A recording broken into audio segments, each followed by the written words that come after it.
देखो भाई, इक्विलिब्रियम हमने पिछले वीडियो में देख लिया था, खत्म कर लिया था। इक्विलिब्रियम के लेवल दिए हुए हैं, बेसिकली लेवल नहीं होते हैं वो, मेरे हिसाब से तो वो टाइप्स होना चाहिए, ठीक है।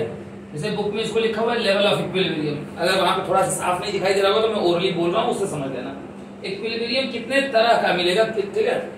जो इक्विलिब्रियम बनता है, इक्विलिब्रियम का मतलब क्या होता है?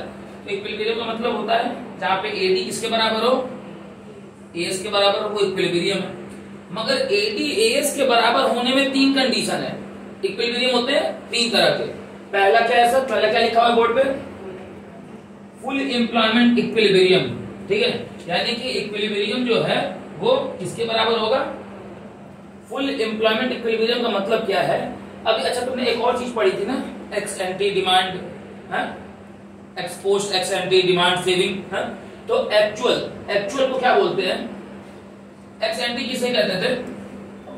एक था तुम्हारा एक्स एंटी और एक था तुम्हारा एक्स पोस्ट, ठीक है। एक्स एंटी क्या था? डिजायर्ड था कि एक्चुअल था? भूल गए, ठीक है। तो वापस से जाना, बुक में से उठाना, वापस से देखना, हर चीज रोज रोज नहीं बताऊंगा। तो एक्चुअल एडी जो है वो तुम्हारे डिजायर्ड के बराबर हो, यानी कि जितना तुमने सोचा है उतना ही तुम्हारा आउटपुट हो। ये देखते हैं कि डायग्राम से समझ में आएंगी बातें। एक्स एक्सिस पे हम क्या दिखा रहे हैं, सॉरी एक्स एक्सिस यहाँ है, एक्स एक्सिस पे हम क्या दिखा रहे हैं? इनकम, यानी कि नेशनल इनकम, या आउटपुट यानी कि नेशनल आउटपुट। क्योंकि इनकम हो या आउटपुट हो और या एम्प्लॉयमेंट हो, तीनों एक ही मतलब एक ही मायने तीनों के होते हैं, ठीक। और वाई एक्सिस पे हम दिखा रहे हैं एडी, एग्रीगेट डिमांड। तो एडी एएस, एएस को दूसरा नाम किससे जानते हैं? ये एएस की लाइन है जिसको वाई कहते हैं, Y is equal to AS होता है। ये तो हम पहले दिन से पढ़ते आ रहे हैं, ठीक। अब ये है सी की लाइन, ठीक। और सी के ऊपर किसकी लाइन मिलती है? सी के पैरेलल मिलती है एडी की लाइन। तो एडी जहां एएस के बराबर होगा या जहां वाई के बराबर होगा, उस जगह को हम क्या कहते थे? इक्विलिब्रियम कह रहे थे। सी जहां वाई के बराबर होगा उस जगह को हम क्या जान रहे थे? किस नाम से? ब्रेक इवन पॉइंट के नाम से जान रहे थे। तो अब इक्विलिब्रियम कहां बन रहा है? किस पॉइंट पे? हम इसको क्यू नाम दे देते हैं, ठीक है। इक्विलिब्रियम कहां बन रहा है? क्यू। फुल एम्प्लॉयमेंट, जो केस नंबर 1 है यहाँ पे फुल एम्प्लॉयमेंट का, ये फुल एम्प्लॉयमेंट वाला एक केस है। फुल एम्प्लॉयमेंट इक्विलिब्रियम का मतलब ये होता है कि जब when desired output is equal to actual output. क्यों? क्योंकि जिस दिन पहले दिन एकदम पढ़ाना शुरू किया था, इधर देखो भाई, जिस दिन पहले दिन पढ़ाना शुरू किया था उस दिन बताया था 9 या 10 एजम्पशन लिखवाया था। उसमें एक एजम्पशन था, उसी एजम्पशन पे अब बात होगी। इकोनॉमी हमेशा इस कैपेसिटी में होती है कि जो भी डिमांड होगी वो डिमांड प्रोड्यूसर्स फुलफिल कर लेंगे। प्रोड्यूसर्स कोई भी डिमांड को पूरा करने के काबिल होते हैं। तो अब प्रोड्यूसर अपने यहां मान के बैठा है, अभी यहां पे लिखता हूं कि प्रोड्यूसर अपने यहां मान के बैठा है कि इकोनॉमी से डिमांड कितनी यूनिट की आएगी, कितनी यूनिट की आएगी? प्रोड्यूसर ये प्लान करके बैठा है। प्लान भी तो डिजायर्ड होता है ना, प्लान भी डिजायर्ड होता है और डिजायर्ड ही एक्स एंटी होता है, ठीक। और एक्चुअल जो होता है वो एक्स पोस्ट होता है। तो तुम प्रोड्यूस, मान लो मैं प्रोड्यूसर हूं, तुम सब कंज्यूमर हो, ठीक। मैं ये मान के बैठा हूं कि तुम सबकी जो डिमांड आएगी वो कितनी आएगी? 1000 यूनिट। मेरे अंदर पूरी कैपेबिलिटी है कि तुम अगर 1000 यूनिट मांगोगे तो मैं 1000 प्रोड्यूस करके दे दूंगा। तुम 1200 मांगोगे तो तुमको मैं 1200 बना के दे दूंगा। तुम 800 मांगोगे तो मैं तुमको 800 ही बना के दे दूंगा। जो तुम मांगोगे वो मैं बना के दे दूंगा। ये मेरे अंदर कैपेसिटी है, ये असम्पशन लिखा हुआ था। तो मैं अपने दिमाग में बैठा हुआ हूं ये मान के कि ये सब मिला के कितना मांगेंगे मुझसे, कितना? मैं अपने यहां सोच के बैठा हुआ हूं कितना तुम मुझसे मांगोगे? 1000। और एक्चुअल में भी तुम सबने मुझसे मिला के कितना मांगा? 1000 ही मांगा। तो ये इक्विलिब्रियम हुआ कि नहीं हुआ? तुमने कितना मांगा? 1000। मैंने सोचा कितना था? 1000 इज इक्वल टू 1000 इक्विलिब्रियम बन गया। मगर इस वाले इक्विलिब्रियम को क्या कहेंगे, इस वाले इक्विलिब्रियम को कहेंगे केस नंबर 1, क्या कहेंगे, फुल एम्प्लॉयमेंट इक्विलिब्रियम, जहां पे where X and T is equal to क्या हो, जहां पे प्लांट इज इक्वल टू क्या हो, डिजायर्ड हो। क्लियर। तो ये जो एडी की लाइन है इसको एडीएफ बोलते हैं।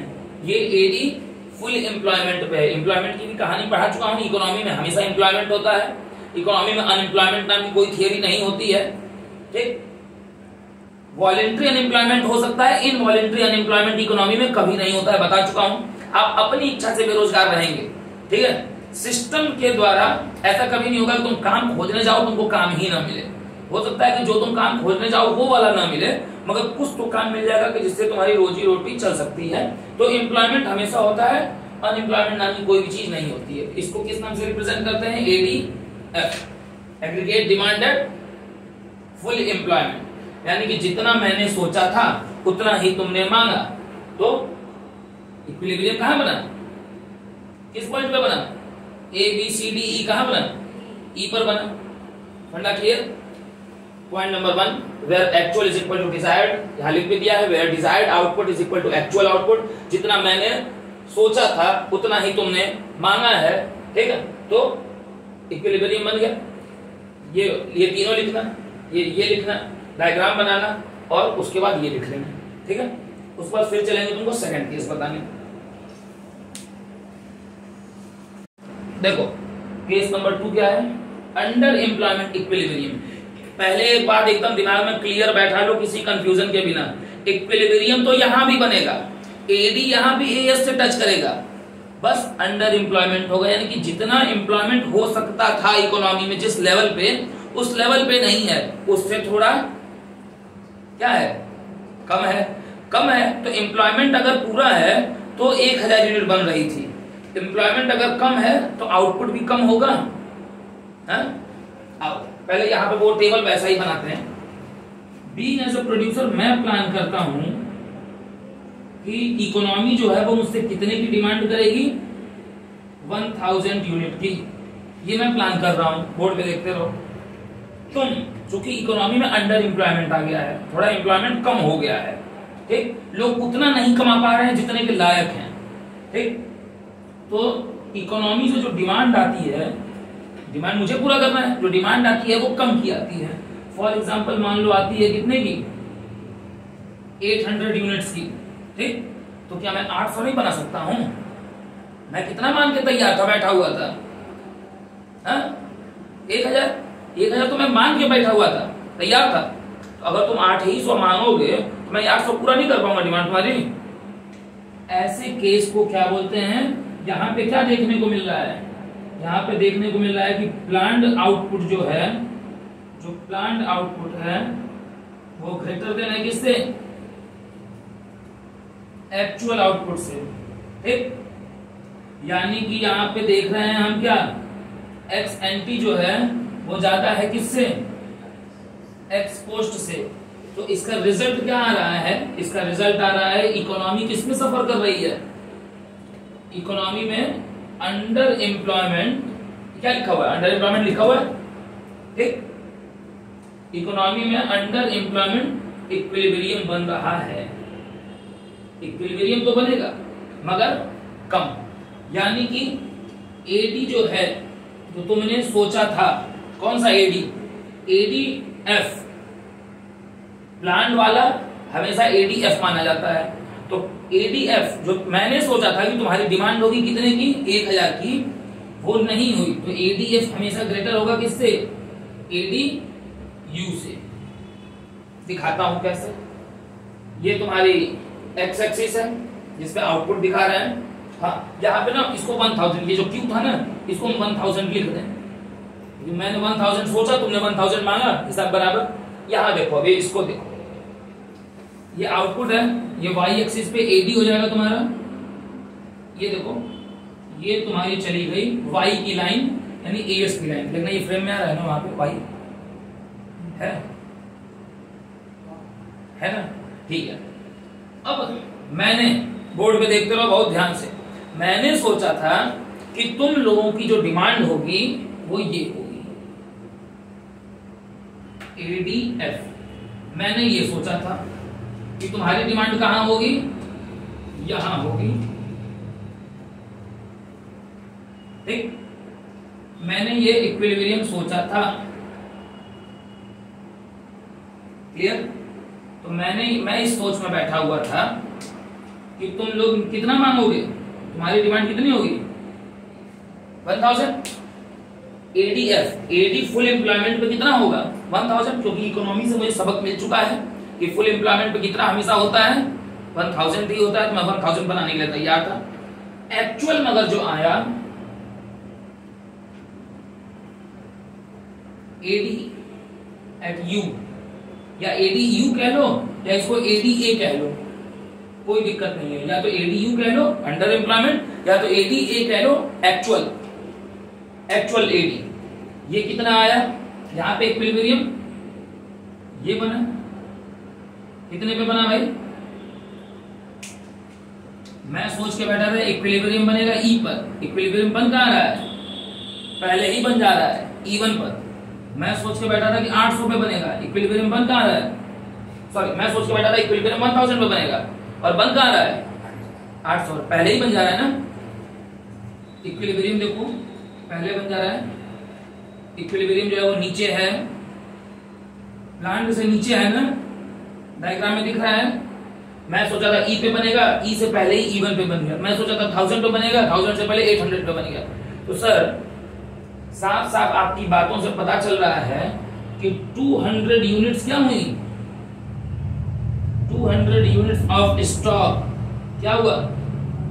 मैं 1000 बना के तैयार था कि तुम लोग 1000 खरीदोगे। तुम्हारी डिमांड कितने की आई 200 यूनिट, मेरे पास क्या हुआ, बच गया नहीं बचा, हाँ ना। तो 200 यूनिट्स ऑफ स्टॉक रिमेन्स क्या होगा अनसोल्ड, ठीक।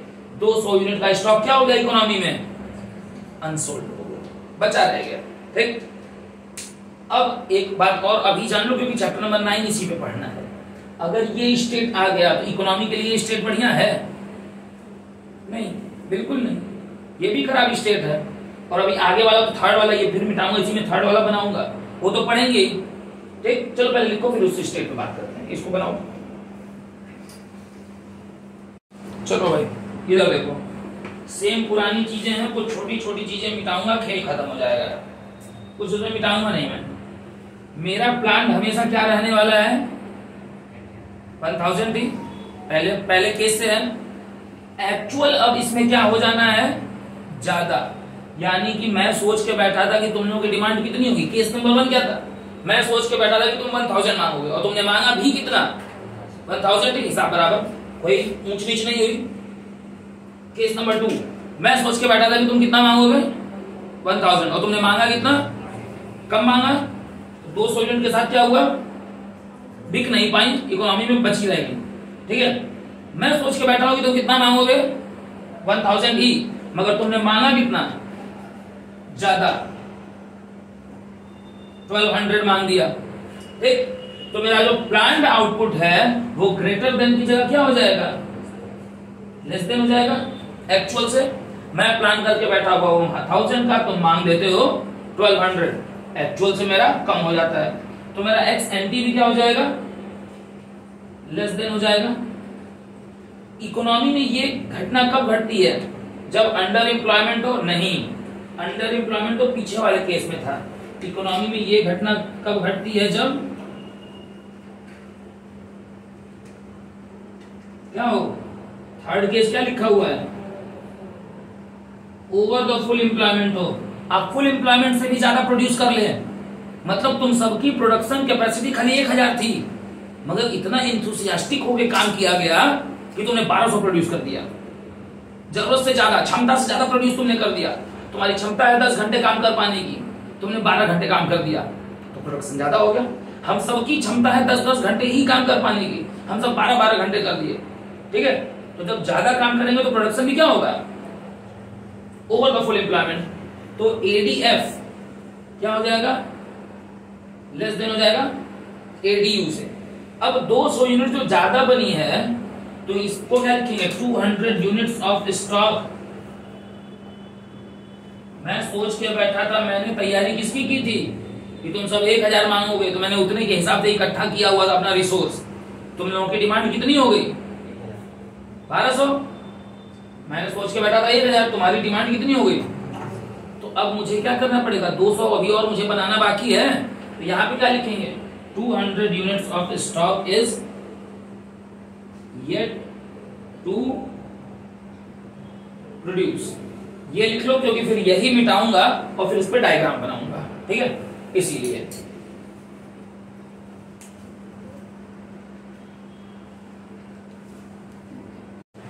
चलो अब देखो, हमारा जो y है वो ये हो जाएगा, ठीक। हमने जो प्लान किया था एडी, जो प्लांट एडी होता है उसको क्या कहते हैं, एडीएफ कहते हैं। तो मेरा जो प्लांट एडी है वो ये है एडीएफ। मैंने कितने की प्लानिंग की थी, 1000 की, ठीक। मैंने प्लानिंग की थी 1000 की कि अगर यहां पे सिस्टम बना तो इक्विलिब्रियम बन जाएगा। मगर आपकी जो डिमांड हुई वो क्या हुई, ज्यादा हो गई, यानी कि एडी जो एक्चुअल हुआ, एडीए वो आगे चला गया। एडीए जो है, इसको एडीए कहो या एडीओ कह लो, ओवर एम्प्लॉयमेंट, वो आगे चला गया। मैं सोचा था कि बात 1000 पे खत्म हो जाएगी, बात 1000 से आगे बढ़ गई, कहां चली गई, 1200 पे। तो मैं सोचा था इक्विलिब्रियम बनेगा ई पर, और इक्विलिब्रियम बना कहां, E1 पर। तो देखो ये अपवर्ड चला गया, इसमें डाउनवर्ड है, इसमें कहां गया, अपवर्ड। इसमें लेफ्टवर्ड है, इसमें किधर गया, राइटवर्ड। क्लियर। अब आते हैं मेन मुद्दे पे। हमको इकोनॉमी में हमेशा चाहिए क्या है, एडीएफ ही एडीए के बराबर हो, तभी इकोनॉमी बढ़िया है। अगर एफ ए के बराबर नहीं है, ध्यान से सुन लो फिर लिख लेना, 1 मिनट बस खत्म कर लें। अगर एफ ए के बराबर नहीं है किसी भी कंडीशन में, तो एफ ए के बराबर 2 जगहों पे नहीं होगा। पहली जगह होगी जहां पे एफ ग्रेटर देन ए होगा, ठीक, ये वाली। और दूसरी कंडीशन होगी जहां पे एफ जो होगा वो लेस देन ए होगा। हमको करना क्या है, हमको चाहिए क्या, हमारी चाहत क्या है, हमारी चाहत है एफ किसके बराबर होना, ए के बराबर होना। तो चाहे ज्यादा हो चाहे कम हो, हमको कुछ क्या करने पड़ते हैं, स्टेप्स उठाने पड़ते हैं। एक गवर्नमेंट कुछ स्टेप्स उठाती है, और उन स्टेप्स से हम, अगर ज्यादा है एफ ज्यादा है ए से, इसको लो एफ, इसको लो ए, बराबर है, सही इकोनॉमी चल रही है, मस्त चल रही है। एफ ज्यादा हो जाए ए कम हो, तो भी कुछ स्टेप्स उठाए जाएंगे ताकि हम एफ को बराबर ले आ सकें, ठीक। एफ अगर कम हो गया तो भी कुछ स्टेप्स उठाए जाएंगे, ए कांस्टेंट रहेगा भाई, ठीक है। आपको यही वाले को अप डाउन कराना है, सॉरी उल्टा बोल रहे हैं, बहुत उल्टा बोल रहे हैं। आपका एफ कांस्टेंट रहेगा, ए आपका अप डाउन होगा, उल्टा बोल रहे थे, ठीक है। एक्चुअल जो होगा उसी में आप चेंज कर सकते हैं, फुल एम्प्लॉयमेंट आपका कांस्टेंट रहेगा। यानी कि इकोनॉमी की अगर नीड 1000 है और 1000 ही प्रोड्यूस हुआ तो बहुत बढ़िया, बल्ले बल्ले। अगर 800 प्रोड्यूस हुआ तो 200 और बढ़ाना है, और अगर 1200 प्रोड्यूस हुआ तो 200। क्या करेंगे कि हर हालत में बात कहां पहुंच जाए, 1000 पर ही पहुंच जाए। और इसके लिए जो चैप्टर पढ़ना है वो कौन सा चैप्टर पढ़ना है, चैप्टर नंबर 9 पढ़ना है। गवर्नमेंट को कौन कौन से स्टेप्स उठाती है कि अगर ज्यादा हो तो और कम हो तो क्या क्या किया जाता है, ठीक है। तो ये 3rd का डायग्राम बना लो, फिर तुम्हारे लिए कुछ और अच्छी चीज इसी डायग्राम में बताता हूं। थोड़ा सा हम चैप्टर नंबर 9 को टच कर रहे हैं, जरूरत समझ में आ रही थी उसकी, इसलिए केस 2 क्या है, when ADF aggregate demand at full employment is greater than aggregate demand eight actual output. ठीक है, जब एडीएफ जो है वो ज्यादा हो एडीए से, तो ऐसी केस में फुल एम्प्लॉयमेंट यानी कि 1000 ज्यादा हो किससे, 800 से, तो इकोनॉमी में क्या आता है, इसको कहते हैं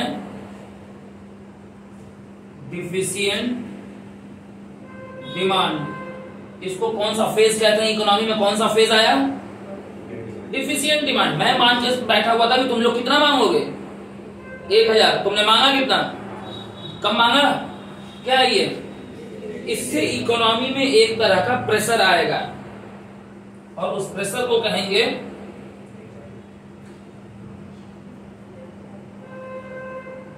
जो गैप क्रिएट हुआ है ना वहां पे, उस गैप को क्या नाम जाना गया, दो वर्ड होते हैं, एक इन्फ्लेशन दूसरा डिफ्लेशन। इन्फ्लेशन का अपोजिट होता है, जनरल लैंग्वेज में मैं एक बात क्लियर कर दूं सबको, जनरल लैंग्वेज में इन्फ्लेशन को महंगाई कहते हैं। हालांकि महंगाई का मतलब इन्फ्लेशन नहीं होता है और इन्फ्लेशन का मतलब महंगाई नहीं होता है। इन्फ्लेशन की हिंदी होती है मुद्रास्फीति और महंगाई की इंग्लिश होती है डियरनेस। ठीक, और ये दोनों अलग अलग चीजें हैं, मगर फिलहाल एक कॉमन पर्सपेक्टिव से अगर जान लिया तो इन्फ्लेशन को महंगाई ही समझते हो, तो ये समझो इन्फ्लेशन मतलब अगर महंगाई है तो डिफ्लेशन मतलब क्या हो गया, सस्ताई हो गया।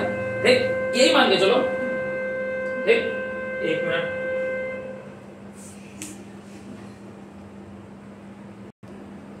ठीक, तो जो गैप आता है वो डिफ्लेशनरी गैप होता है। तो यहाँ पे डिफ्लेशनरी गैप क्या है, डिफ्लेशनरी गैप जो है वो ये वाला जो एरिया है, ये कौन सा गैप है, ये, इस एरिया को क्या कहेंगे,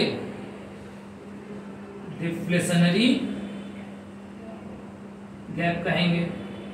और इस गैप को रेक्टिफाई कैसे किया जाए कि हम वापस से इस गैप को खत्म कैसे किया जाए कि हम वापस से कहां पहुंच जाएं, वापस से हम ADF is equal to ADA पर पहुंच जाएं। इसके लिए जो स्टेप सीखेंगे वो चैप्टर नंबर 9 में सीखेंगे और एग्जाम में उसी से आना है। दूसरा, ADF is less than ADA, यानी कि मैंने सोचा था 1000, तुमने मांग दिया 1200, तो डिफिशिएंट डिमांड थी ना इसके पहले, अब कौन सी डिमांड होगी, हाँ, मैं सोचा था तुम 1000 मांगोगे, तुमने कितना मांग दिया, 1200, यानी कि ज्यादा डिमांड हो गई। तो इसको क्या कहेंगे, एक्सेस डिमांड, ये एक्सेस डिमांड है। तो इससे जो गैप दिख रहा है ना भाई, मेरे हिसाब से E बनना चाहिए, बन रहा है E1 यहाँ पे, या यहाँ आओ, मेरे हिसाब से E बनना चाहिए, बन रहा है E1। तो गैप तो चाहे मैं 2 में देखूं तो भी गैप है, 3 में देखूं तो भी गैप है। जो 2 वाला गैप है वो गैप कौन सा था, डिफ्लेशनरी गैप, और 3 वाले गैप को क्या कहा जाएगा, इकोनॉमी में क्या आ जाएगा, इन्फ्लेशन आ जाएगा। तो उससे जो गैप बनेगा उस गैप को क्या कहेंगे हम, इन्फ्लेशनरी गैप। ठीक, क्लियर। तो ये जो केस है यहाँ पे, ये जो गैप है, इस गैप को किस नाम से जानेंगे हम सर, किस नाम से, इन्फ्लेशनरी। अब एक चीज और बचती है, आज नहीं वो पढ़ेंगे, यहीं पे खत्म करेंगे, क्या है जी, इन्वेस्टमेंट मल्टीप्लायर।